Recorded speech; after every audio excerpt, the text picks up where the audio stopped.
बाटोमा देखियो खाल्डा 24 घण्टाभित्र नपुरेमा 1 लाख रुपैयाँ जरिवाना, ट्राफिक बत्ती बिग्रेको अवस्था नबनाएमा 1 लाख रुपैयाँ जरिवाना, ट्राफिक प्रहरीले रुखो व्यवहार गरेमा 50,000 जरिवाना, राति सडकमा बत्ती बिग्रिएर नबलेमा 50,000 जरिवाना, ट्रायल पास भएको 7 दिनभित्र लाइसेन्स नदिएमा 1 लाख जरिवाना, आकाशे पानी जम्मा भई सडक डुबाएमा 5 लाख जरिवाना, अहिले पुरै सडक डुबिराखेको छ, बाटोमा खाल्डो वा पानी जमेर सवारी दुर्घटना भएमा 20 लाख जरिवाना, फुटपाथमा हिँड्ने ठाउँ राम्ररी नछुटाएमा 50,000 जरिवाना, साइकल लेन नबनाएमा 1 लाख जरिवाना, कागजात प्रक्रिया अनलाइन पारदर्शिता नभएमा 1 लाख जरिवाना, सडकको लेन र मार्किङ स्पष्ट नभएमा 50,000 जरिवाना, एम्बुलेन्सलाई बाटो दिने प्रणाली नबनाएमा 2 लाख जरिवाना, राजमार्गका हरेक 75 किलोमिटरमा पार्किङ सहितको सार्वजनिक शौचालय नबनाएमा 1 लाख जरिवाना र प्राप्त सुरक्षा नभएका कारण सवारी चोरी भएमा 10 लाख जरिवाना र गुणस्तरीय सडक र सवारी दुर्घटना भएर कसैको ज्यान र मृत्यु गएमा सम्बन्धित सरकार र सम्बन्धित निकाय र सम्बन्धित जुन ठेकेदार कम्पनीलाई ज्यान मान्ने उद्योगमा मुद्दा चलाउने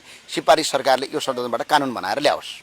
किनभने राज्य भनेको सरकार भनेको सिर्फ दण्ड दिने काम होइन, जवाबदेहिता पनि दिने काम हो। त्यो भएर हामीले स्पष्ट भनेका छौँ, 1 लाख जरिवाना राज्यले दिन्छ भने त्यो तिर्नुपर्छ, तिर्छौँ र जनताले तिर्छन् पनि, तर राज्य पनि जवाबदेही हुनु पर्यो। बस यति हाम्रो माग। हस्, धन्यवाद। अब तपाईहरुले भनेअनुसार राज्य जिम्मेवार नहुने नियम आयो भने चाहिँ के हुन्छ? हैन, आज कानुन मन्त्रीलाई हामीले भनेका छौँ नयाँ कानुन ल्याउनुस्, हामी संसदबाट पास गर्छौँ। किनभने यो संसारभरि प्र्याक्टिस पनि छ, विश्वभरि प्र्याक्टिस छ।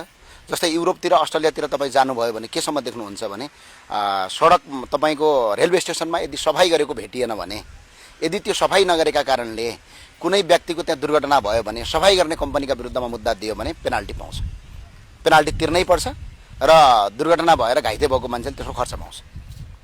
संसारभरि त्यो नीतिहरू छ, नेपालमा पनि त्यो नीति ल्याउँ।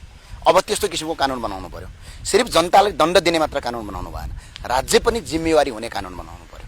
राज्यले 1 लाख जरिवाना तिर्छ भने जनता तिर्न तयार छ, तर राज्यले गल्ती गर्यो भने राज्यलाई पनि पेनाल्टी हान्नु पर्यो। हस्, धन्यवाद।